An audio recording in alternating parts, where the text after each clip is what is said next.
Manong Juan, pag-abot sa alas 2 o alas 3 sa hapon, muuli siya sa ilang balay aron pakaunon ang iyang mama.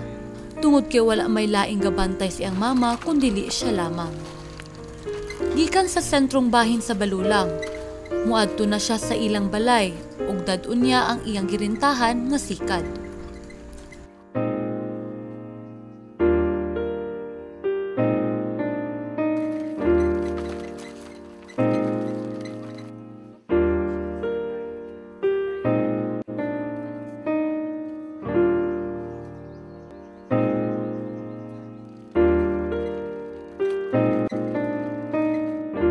Mama ni Manong Juan, si Lola Roquiza.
Si Lola adunay 16 ka mga anak ug 11 niini ang buhi pa.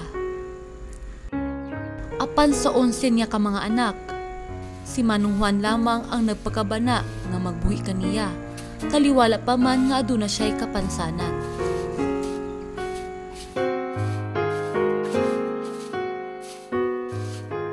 Swerte nagyapon si Lola Roquiza kung buot huna-hunaon, tungod kay adunay anak niya nga nagpakabana ug gipili nga buhion siya bisan pa man ug unsa kini kalisod.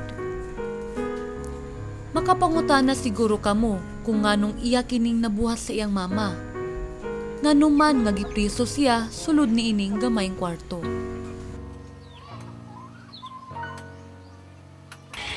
Pero wala wala nga pagawaso na ako sa diya nga samot lang siya kaluoy nga paglakaw-lakaw. Kaniadto kuno, nawala si Lola ug halos usa ka adlaw. Butang nga dili niya gusto mahitabo pag-usab. Doon natin gabi nga wag na ako siya makita. Abi na ako ug base na nakadangop og naayang balay. Dito ra siya sa ng punuas kawayan ba. Makusog ra bang ulan ng gabi. Pagkabuntag sa iyo, pag niya basa kay siya. Pwede man unta nga si Manong Juan ang magbantay sa iyang mama aron dili siya mapriso ni ining gamayng kwarto. Apan kung iya kining buhaton, ahaman siya mukuha og kwarta. Kung adunay laing pamaagi, dili gayud unta niya ipriso ang iyang mama. Wala lang unta. Wala man makadadlaw ko mulakaw. O dili ko mo lakaw. May kaunon.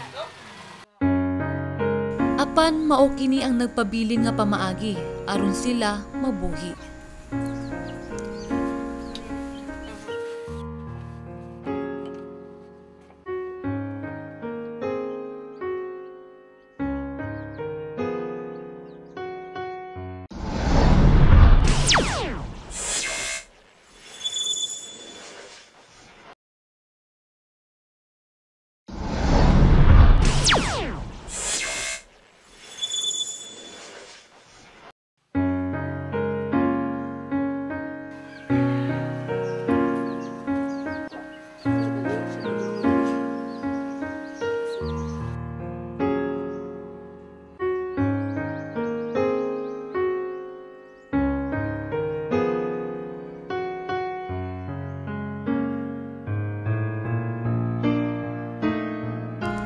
Nahatagan kami og higayon nga makasulod sa kwarto ug makahinabi si Lola.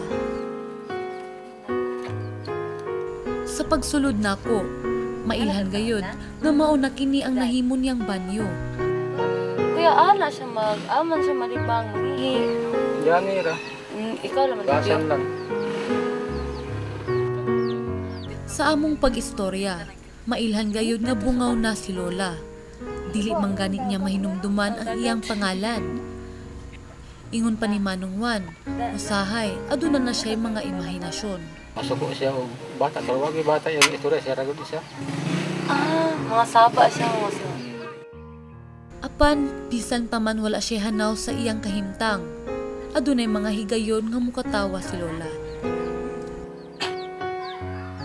Gipangutana namo si Manong Juan kung gimahal ba niya ang iyang mama o kung saon sa nga pamaagi niya kini gipakita. Ug maulang kini ang iyang gitubag. Ano hindi ako tirain mama. Kung natimala ko sa niya din eh. Para sila sa natimala sa gamay pa mi. Siya ba natiman din niya nga pagkaon. Si Manong Juan ulitaw, tungod kay halos tanan sa iyang oras, anaa sa pagtrabaho, alang sa ilang duha sa iyang mama. Iyang mama na ang nahimong kauban niya sa tibok niyang kinabuhi.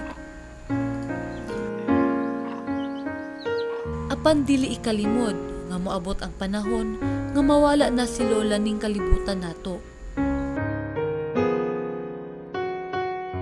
Sa ingon pa ni Manong Juan, dili pa niya kini gusto na unaon tungod kay pag-abot ana nga panahon. Kita mo nga ako isa ng kapang. Pinasaran lang ko. Kenapa ko kauban. Sa mga ingon-ani nga sitwasyon, naaman untay ikatabang ang gobyerno tungod kay aduna may mga programa alang sa mga kabus nga tigulang. Apan aha naman ang gobyerno. Hinaut unta nga dili lang ang dayag ang makit-an. Apan kung aha gayud ang mga nanginahanglan.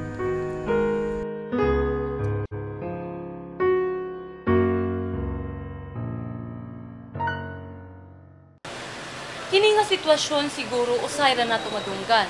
Apan wala ta masayod. Nga daghan pa di Lola Roquiza ug Manong Juan sa palibot.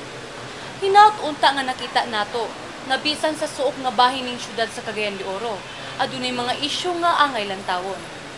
Kauban ang tibok pwersa sa GMA News and Public Affairs Cagayan de Oro. Kami tanan mo bati sa mga inahan ug Happy Mother's Day. Ako si Joyce Vega ug mao kini ang isyu karon.